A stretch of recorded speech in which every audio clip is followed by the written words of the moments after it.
In this video, I will install the latest version of Linux Mint 21.2 with the name Victoria. Linux Mint is a user-friendly and popular Linux distribution known for its ease of use interface. It is based on Ubuntu and Debian, making it stable and reliable choice for both for beginners and for experienced users. Linux Mint provides a variety of desktop environments, with the Cinnamon desktop being the default option. Linux Mint's well-designed interface and software selection make it a compelling choice for anyone looking to explore the world of Linux and open source. I'm using Arch Linux as my main distribution, but I really like to install and try out other distributions and see how different vendors design and understand the Linux user experience. And with virtual machines, I can easily do this. So let's create a virtual machine with KVM and Virt-Manager first, and then install the latest version of Linux Mint on it. And if you want to install Linux Mint on your main system, just skip the setup of the VM. This will work as well. Let's jump in. The first thing that we have to do is to download the ISO of Linux Mint 21.2. To do this, we open the homepage linuxmint.com, and we come here to the super nice homepage. I think super high quality. And here on top, you find a button, download. And of course, we will install here the main desktop environment based on Cinnamon, the Cinnamon edition. I click here on download, and here you can select the download mirror that is close to your location. If this is done, we can create our virtual machine in Virt-Manager. Click here on that icon. I create a new virtual machine. I will install from the ISO. I click forward. I choose the Linux Mint ISO that I've just downloaded. Oh, okay. Linux Mint is not automatically detected. This is interesting. Install generic Linux 2022. Forward. 8192 megabytes as memory, and I again choose 12 CPUs. Forward. Let's take 40 gigabytes for the installation. I will choose UEFI. Memory is fine. Here we should move our installation ISO to the top. virt.io is correct. Here is my Linux Mint ISO, and the installation of Linux Mint starts.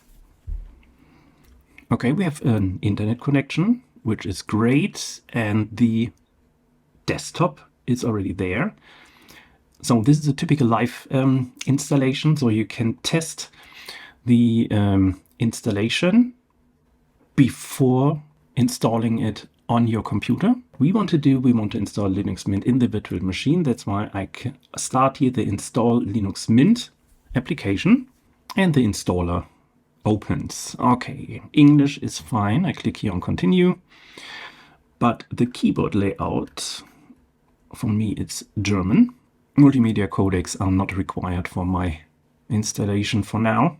Yes, I will install Linux Mint on the whole hard drive of my virtual machine.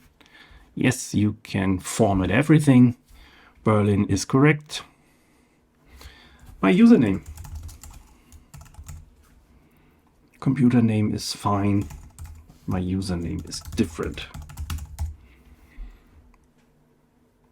And let's start with the installation. So this is relatively familiar to all other Ubuntu-based distribution. Almost finished. Okay, installation is complete. We are ready to restart the system now, though I have to say this is super straightforward, so everyone should be able to install Linux Mint on the computer, so should not be any problems. So let's restart now.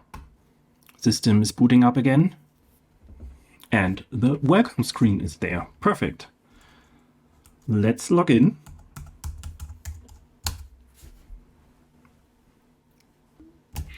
Okay, let's jump to full screen mode. And the first thing that I want to do is to optimize my screen resolution. And to do this, I open here the display settings. And I choose, let me take this for the video. Okay, and now I'm here in full screen. I keep the configuration. That looks good for now. Okay, let's jump back to the Welcome to Linux Mint application.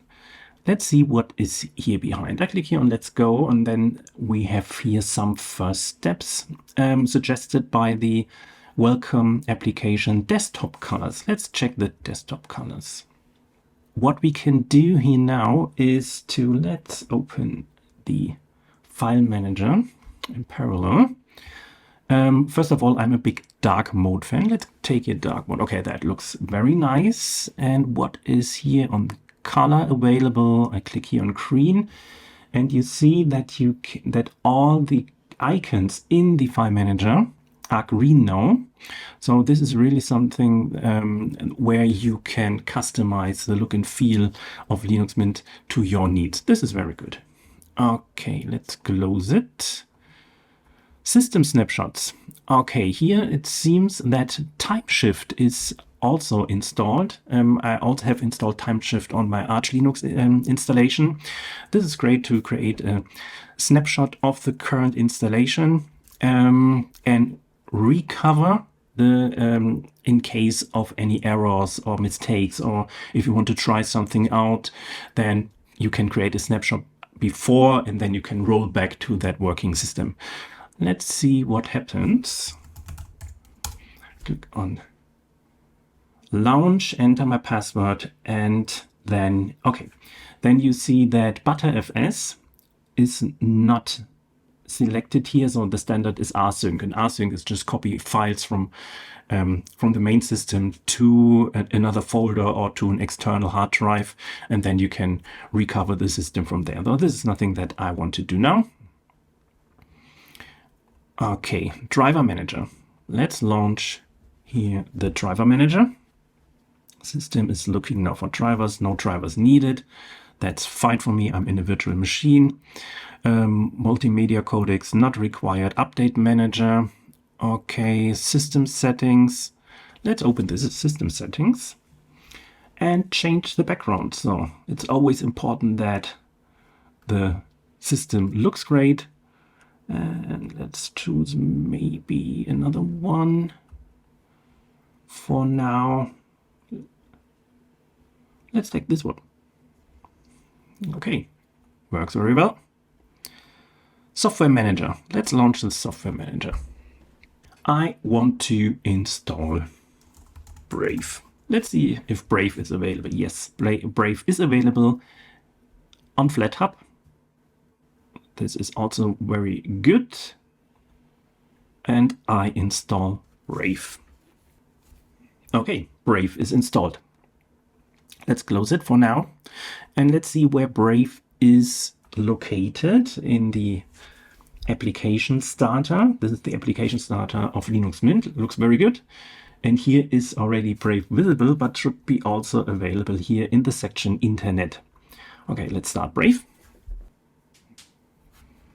And here's the Brave browser. So also worked very smooth. As I said, Linux Mint is a very beginner-friendly distribution. So everyone should be able to configure the system based on the standards, based on the settings that are available to the personal needs. Let's open the terminal and see how this looks like.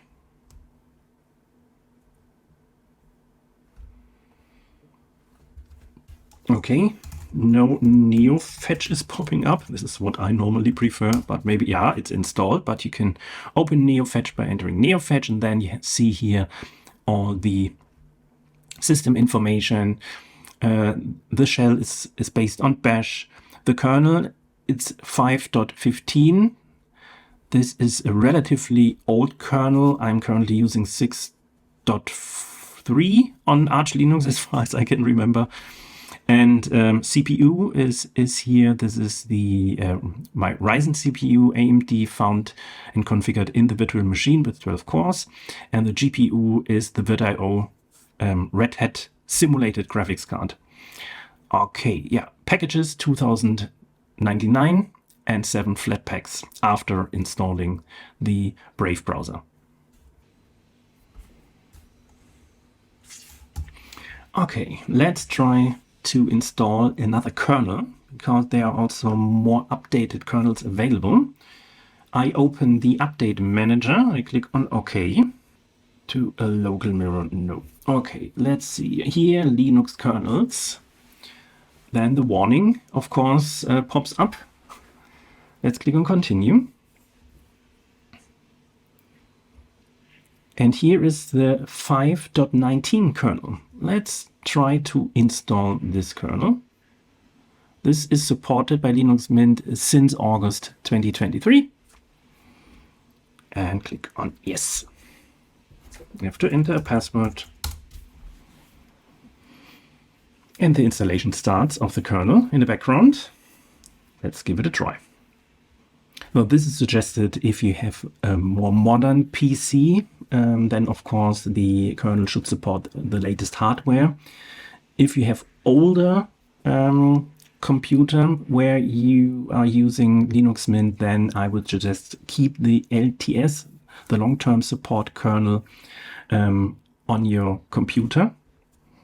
Then the kernel should be now available. Here is an upgrade available. Let's apply this update as well. Okay. Then I would say let's reboot the system and see if the kernel is available. Restart. And I can log in. And the system is back. Let's and start NeoFetch again. Yeah, and the installation worked perfectly. We have now the latest supported Linux Mint kernel, which is 5.19. Also, everything works fine. Let's check for updates. Several updates are available, and let's install it. Install updates.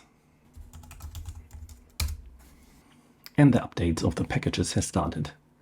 Updating, keeping the system up to date is very straightforward with the Linux Mint. Okay, system is up to date again. Restart is not required, also not a surprise. So let's see what is included in Linux Mint. Is there something special? Graphics, it seems that GIMP is not installed by default, but this is something that you can do easily in the Software Center. Firefox is the default web browser in Linux Mint. Thunderbird is the email client. Office is LibreOffice, but you can also, of course, use Office 365 in the web browser if this is required for your work. Rhythmbox is there. Several backup tools, as said, Timeshift is installed by default. So I think a very good and round distribution that Linux Mint is offering here. Looks for me very stable, looks for me very comprehensive, and as said, it's a distribution for beginners. And with Linux Mint, really everyone should be able to start the journey, the Linux journey. And that's Linux Mint 21.2. Really nice and round Linux distribution, in my opinion. Looks high quality for me. And super easy to test with virtual machines. Yeah, I only can encourage you to get familiar with virtualization. With this concept, you can dive into all aspects of Linux and open source technology without any risk. See you next time.